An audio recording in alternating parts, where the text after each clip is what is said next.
Muy buenos días. Es una alegría saludarles y comenzar la semana disfrutando de un exquisito mate argentino.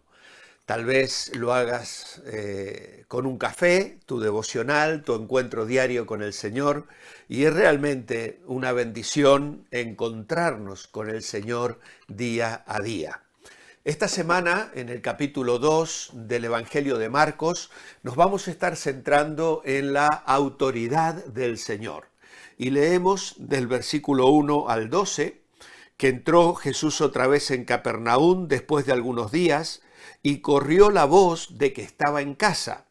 Y se reunieron muchos, tanto que ya no quedaba sitio ni aún delante de la puerta, y les hablaba la palabra. En esto llegan unos hombres trayéndole un paralítico llevado por 4 de ellos. Y como no podían acercarse a él a causa de la multitud, abrieron un boquete en el techo encima de donde él estaba, y por la abertura hecha bajaron la camilla en que yacía el paralítico. Al ver Jesús la fe de ellos, dijo al paralítico: Hijo, tus pecados te son perdonados. Estaban allí sentados algunos de los escribas, los cuales razonaban en sus corazones: ¿por qué habla éste así? Está blasfemando. ¿Quién puede perdonar pecados sino solo Dios? Y al instante Jesús, conociendo en su espíritu que razonaban de esta manera dentro de sí mismos, les dijo: ¿por qué pensáis estas cosas en vuestros corazones? ¿Qué es más fácil, decirle al paralítico: tus pecados te son perdonados? O decirle: levántate, toma tu camilla y anda. Pues para que sepáis que el Hijo del Hombre tiene autoridad en la tierra para perdonar pecados, dijo al paralítico: a ti te digo, levántate, toma tu camilla y vete a tu casa. Entonces él se levantó y, tomando enseguida su camilla, salió a la vista de todos, de manera que todos se asombraron y glorificaban a Dios diciendo: nunca hemos visto nada como esto. Si el capítulo 1 fue un capítulo donde pudimos ver el éxito de Jesús y cómo su fama se extendía abiertamente por todas las aldeas y en Capernaum como centro principal de actividades, este capítulo 2 va a ser el capítulo de la oposición. A medida que la fama de Jesús se va extendiendo, comienzan a surgir los interrogantes. Algunos comenzaban a percibir que el reino de Dios que se acercaba no consistía en el movimiento de grandes ejércitos, sino en una obra de gracia, de amor y de poder de Dios en los corazones de una humanidad que sufre. Probablemente también la envidia al ver el éxito de un maestro que no había pasado por las escuelas rabínicas de aquel día, pero sobre todo la incapacidad de los escribas para comprender la libre manifestación del poder de Dios entre ellos, mueve a estos dirigentes a llegar hasta allí. En las primeras 2 historias veremos primero el perdón de los pecados, en el caso del paralítico, y luego, mañana, la bienvenida al pecador, en el caso de Mateo el publicano. Sin duda, en Capernaum había mucha expectación, no solo por la presencia de Jesús, sino de los líderes religiosos y doctores de la ley que habían venido desde los alrededores, incluso quizá desde Jerusalén. Obviamente que la ciudad estaba alterada. Se oyó que Jesús estaba nuevamente en casa. Ahora, los doctores de la ley eran mirados también con veneración. La intención de ellos no era cuestionar su poder, porque era evidente, pero sí pretendían levantar desconfianza sobre su persona y su autoridad. Ahora, cuando hablamos de que el Señor se hallaba en casa, no sabemos si se refiere a su propia casa o a la casa de Pedro. Puesto que la hospitalidad es una de las reglas básicas en el Oriente, la gente de Capernaum no esperó una invitación, sino que sencillamente acudió a la casa en multitud. Esto quería decir que algunos verdaderamente necesitados no podían acercarse a Jesús lo suficiente como para recibir su ayuda. Sin embargo, 4 amigos de un paralítico decidieron bajarlo por el techo, confiando en que Jesús lo sanaría. Y obviamente así fue. Este milagro de sanidad le dio a nuestro Señor la oportunidad de enseñar una lección importante en cuanto al perdón. Consideremos esta escena con los ojos del Señor Jesús. De pronto, algo comienza a caerle en la cabeza y en los hombros. Es tierra, polvo, trozos de ramas, que era lo que se utilizaba para hacer los techos planos que se utilizaban en aquellos días. Es que había unas personas que estaban abriendo un agujero en el techo.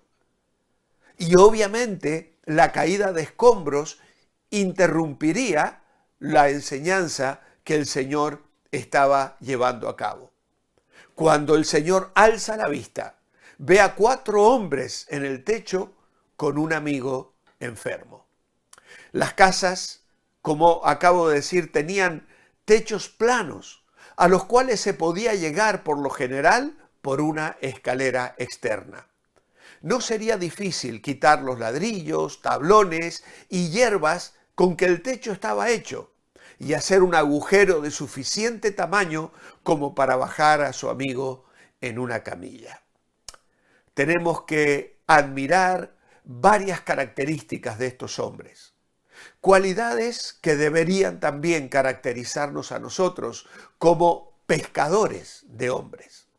Por un lado, estaban profundamente preocupados por su amigo y querían conseguir ayuda para él. Tenían fe para creer que Jesús podía suplir su necesidad y además tenían fe de que lo haría. No se limitaron simplemente a orar por el asunto, sino que le pusieron pies a sus oraciones y no permitieron incluso que las circunstancias difíciles los desanimaron.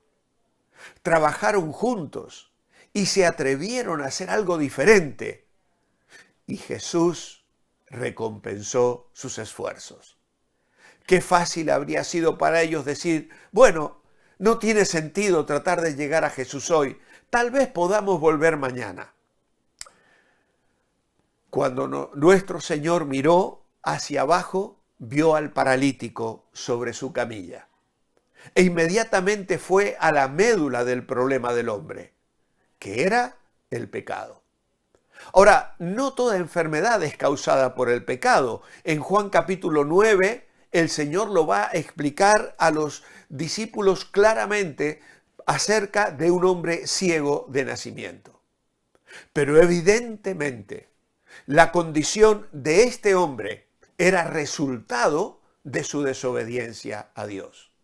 Aún antes de sanar el cuerpo del hombre, Jesús comunicó paz y le anunció que sus pecados le eran perdonados. El perdón es el milagro más grande que Jesús realiza. Suple la necesidad más esencial, cuesta el precio supremo y da la bendición más grande y los resultados más duraderos. Porque enfermar podría volver a enfermarse, como nos enfermamos todos. Ahora, tanto los escribas, intérpretes autorizados de la ley, como los fariseos, miembros de una secta absolutamente estricta, llena de letra y sin amor, y los maestros de la ley, no tenían palabras de esperanza ni de perdón para las conciencias cargadas por el pecado. No consideraban siquiera posible dar una bienvenida a los pecadores. No brindaban oportunidades y tenían a la gente del populacho como pecadores impuros, inmerecedores de una relación con Dios. Por eso encontraron en las palabras de Jesús un argumento más que suficiente para escandalizarse, aunque en ese momento solo lo hicieron en sus pensamientos, según lo afirma el versículo 7. Fue el mismo Jesús el que sacó a la luz las críticas que ellos cavilaban en sus corazones. Para ellos el paralítico sufría las consecuencias de su propio pecado y según ellos creían no había esperanza para él, ni perdón, ni palabras de consuelo o restauración. Al decir dentro de sí, ¿por qué habla este así?, ponían en duda su autoridad. Pero al decir, ¿quién puede perdonar pecados si no solo Dios?, cuestionaban su persona, la naturaleza de su persona. Por un lado tenemos que comprenderlos. El Dios encarnado está delante de ellos y era algo muy difícil de asumir. Incluso lo fue para los propios discípulos. Por otro lado, tenemos que señalar que Jesús jamás consideró el pecado como algo de poca importancia. Nunca lo trató con liviandad, jamás dijo, tienes un complejo de culpa, olvídalo. Jesús consideró el pecado como un desvío inexcusable de la santa ley de Dios, como algo que tiene el poder de ahogar el alma y de hundir la vida en la desesperación y la desesperanza. Y por la forma en que Jesús le habló, es posible que en este caso su dolencia sí tuviera que ver con el pecado. Aunque como hemos dicho recién, en otro lugar, en Juan capítulo 9, verso 2, el Señor aclararía que eso no siempre es así. Ahora, la señal obvia, clara, manifiesta del poder y la autoridad de Jesús se manifestó en la sanidad de aquel hombre que llegó hasta allí traído por 4 amigos. Aquel encuentro acabó con una expresión de asombro y alabanza por la que Dios fue glorificado. Como ellos, los que hemos visto el poder de Dios, damos gloria a Dios. Jesús afirmó su deidad no solo al perdonar los pecados del hombre y sanar su cuerpo, sino también al aplicarse a sí mismo el título de Hijo del Hombre. Este título se repite 14 veces en el Evangelio de Marcos y 12 de estas referencias se hallan después del capítulo 8, cuando Pedro confesó que Jesús es el Cristo. Ese título, Hijo del Hombre, era un título mesiánico, que lo encontramos en Daniel, capítulo 7, versículo 13 y 14, y los judíos lo interpretarían de esa manera. En el contexto de todos los evangelios, Jesús es llamado así aproximadamente 80 veces. Era Dios hecho hombre, era el Mesías que venía a traer perdón, esperanza y salvación. Mi oración escrita esta mañana es, amado Padre, qué maravilloso milagro hace Jesús aquí. Qué hermoso ejemplo nos dan esos 4 amigos que traen al enfermo y qué testimonio del poder y la deidad de Jesús al revelar los pensamientos de aquellos religiosos y al mostrar su poder para sanar y su autoridad para perdonar. Hoy le bendecimos, le alabamos y adoramos con todo nuestro corazón. Amén y amén. Que el Señor os bendiga. Manteneos bendecibles, sabiendo que lo que te deleita te dirige. Hasta mañana.